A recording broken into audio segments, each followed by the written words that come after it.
do they trust an Iggy to hit magic one more time and not slow down LeBron but make him work for it, or is it going to be a committee defensive thing? Because then that's going to force them to put Crowder on the floor for a long time. Yeah, and the offense hasn't been performing as well with Crowder on the floor because it takes Duncan Robinson and takes some of that 3-point shooting off the floor. So that is kind of, until game one, I don't know. It's going to be so open. No one really knows what either team is going to do. Yeah. Here's a question I have for both of you guys. As a more casual fan, I've really enjoyed listening because in most sports, I really do love that chess match that Duke was alluding to. Really, watching the NFL become a coaching league. Watching the X's and O's in a hockey game out there on the ice, watching managers manage their bullpens and the pitching matchups and righty versus lefty matchups. And I just like I said, really enjoyed this conversation because I don't know as much about the current state of NBA basketball. I haven't been as close a fan as probably I should have been over the last few years. So it's really cool hearing this. One thing that I haven't heard mentioned, that as I've started watching more over the last couple weeks of the playoffs, a guy that I love to see kind of having a bit of a resurgence. And I'm wondering, my question is how they're going to use him is Dwight Howard. And you see that does he figure in at all in these NBA finals? I saw that he had increasing minutes. His old ass got a double-double in there against the Nuggets. They increased his minutes up to I have to say he played over a half an hour in Game 5. And I don't know. Do you guys think that his size brings anything to the table in the finals? Yeah, I can foresee him actually being an X factor. He's one of the guys on the roster who is going to be a Hall of Famer but doesn't have a ring yet. So he's probably going to be one of the hungrier guys. And obviously is going to want to be on the floor.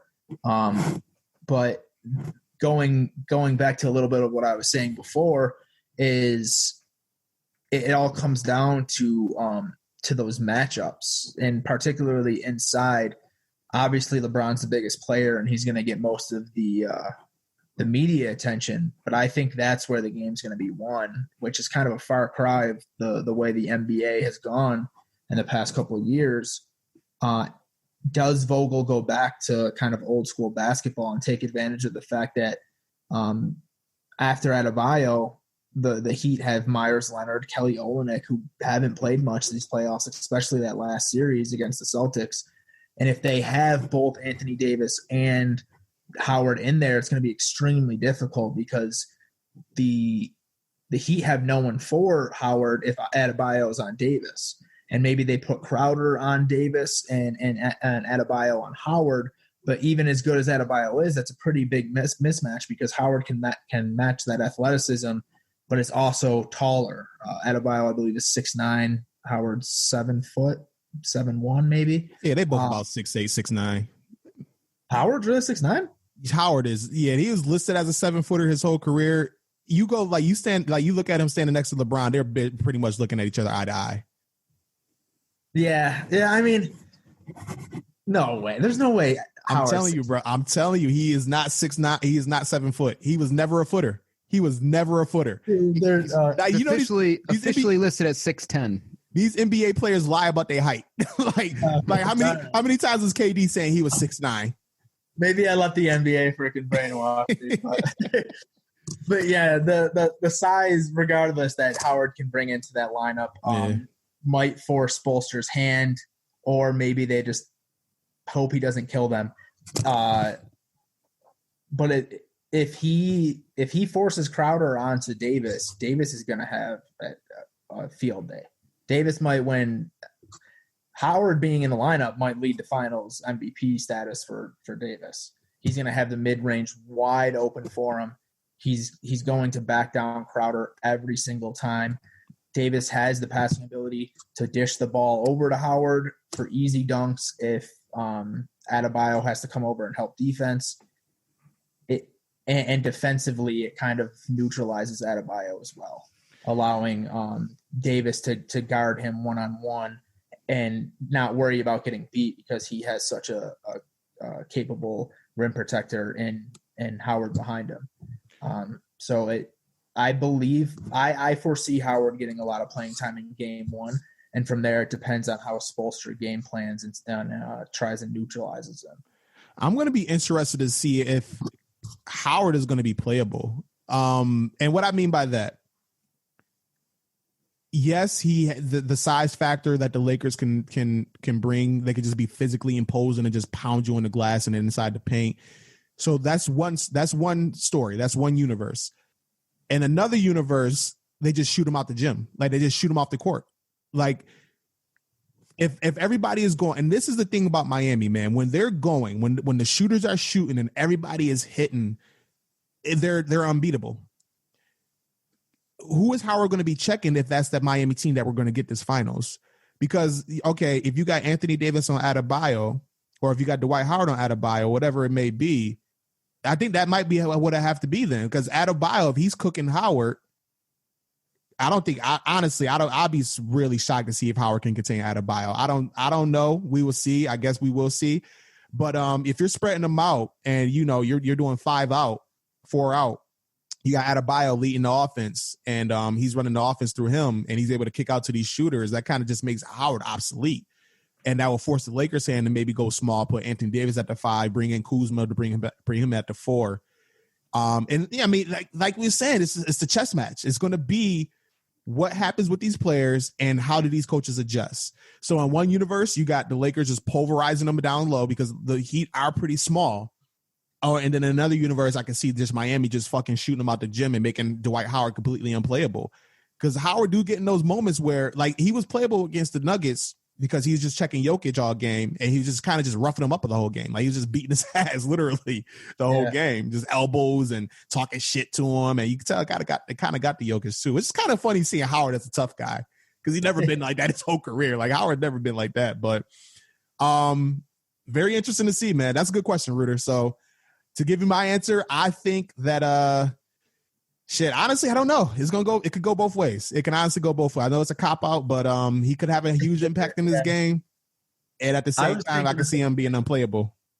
I'm thinking to myself, like, I kind of sound like I'm copping out, but it really is going to be that way because it's I mean, like you said, they can go small and kind of run Howard out of the game and try to beat them with all those 3-pointers. But then on the other side, what are you doing defensively? If you have Hero, Robinson, and Dragic in the game and you're running four guards, forwards, hybrids to try and get that 3-point edge, what are you doing defensively?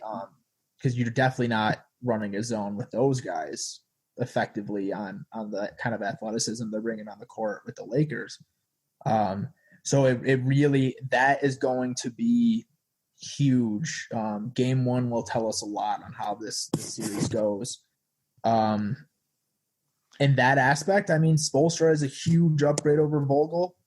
That is the path to victory for Miami. Mm-hmm. If they're able to win, I don't want to take anything from the players, but it's going to be it's going to need to be an incredible display of coaching from Spoelstra, as well as we think they match up with them. He's going to have to make the right decision every single time because I mean the Lakers still have the 2 best players in the series and the NBA that historically leads to championships. I just want to touch on that real quick because that's another thing as well. Usually, if you look at a team. And if you look at who got the best players, and typically that's the team that you want to go with to win it. But this Miami team, top to bottom, would you say they're the deeper team than the Lakers? Because like obviously, my Lakers have the top 2, like LeBron, AD, LeBron, however you want to rank them, they're 1-2 in this series. But then after that, you go down the line, and it's just like there's a Miami player that I'm taking over a Laker player all the way down to probably around like 7-8. Like you got Jimmy, you got Bam, you got Dragic, who's going to check Dragic? Jimmy are the top 2 players. Sorry, I didn't mean to cut you off. Would you say Jimmy and Bam are the top 2 players on the Lakers or the Heat? I mean, yeah, they're the top 2 players on the Heat. And then, okay, so those are the top 2 for the Heat. But then let's talk about the third player. So who's the third player for the Lakers? Is it Rondo? Is it Kuzma? Is it Caldwell Pope? Any of those players, they're not better than Dragic. You know what I'm saying? And then you go down the list after that. Any of those players, they're not better than Tyler Hero. And then you go down the list in that. Iguodala. Playoff Iguodala is a real thing. This is about to be finals Iggy. I think he can be a huge factor in this game. Goran Dragic could be a huge factor in this game.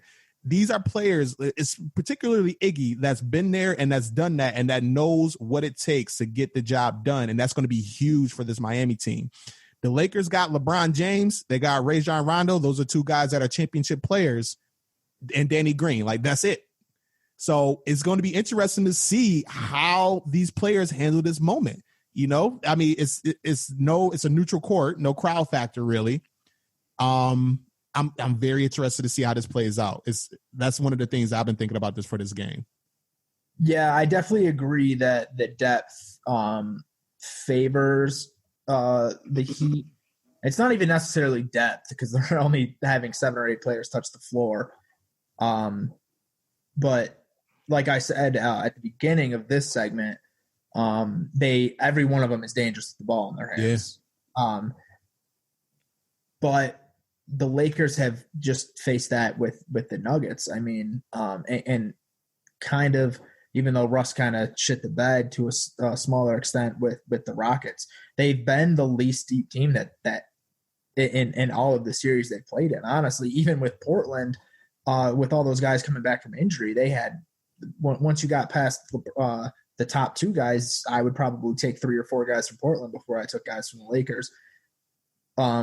The thing is, though, is like we were talking about with football, with Breeze putting up those numbers, but obviously not being a great player anymore. I think it's the opposite with Rondo. Rondo, pure point guard, pure point guards, most underappreciated position in basketball right now because we've seen the rise of the scoring and shooting point guards. Yeah. But you don't see the stats from those guys, but they elevate every team they're on. Mm-hmm. You look back when Rondo went down a couple years back when Jimmy was still on the Bulls, and they were, I think they had a 2-0 lead, was it? It was Rondo, Wade, Butler. Yeah, yep. Yeah, and then Rondo goes out and they just fall apart. Mm-hmm. So even though that's another interesting fold to it is, even though the Heat are deeper and they're going to have more talent on the court past those top 2 positions, the Lakers have done a great job between 2 maestros and LeBron and Rondo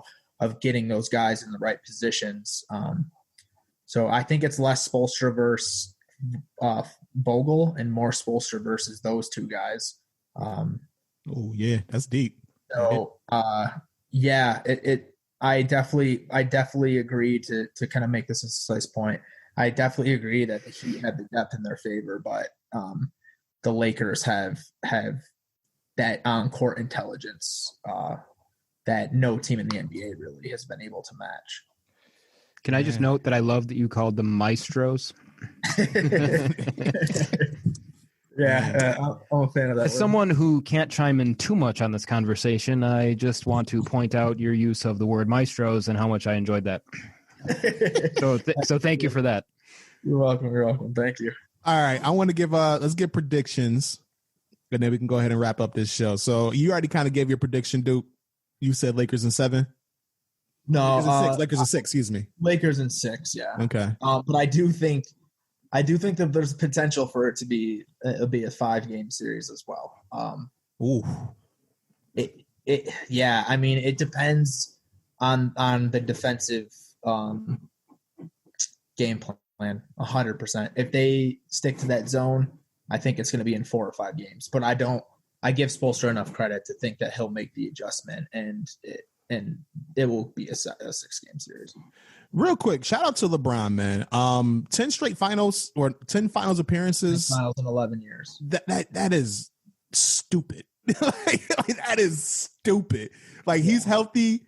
His team's getting to the finals. That shit is ridiculous. Shout out to LeBron, man.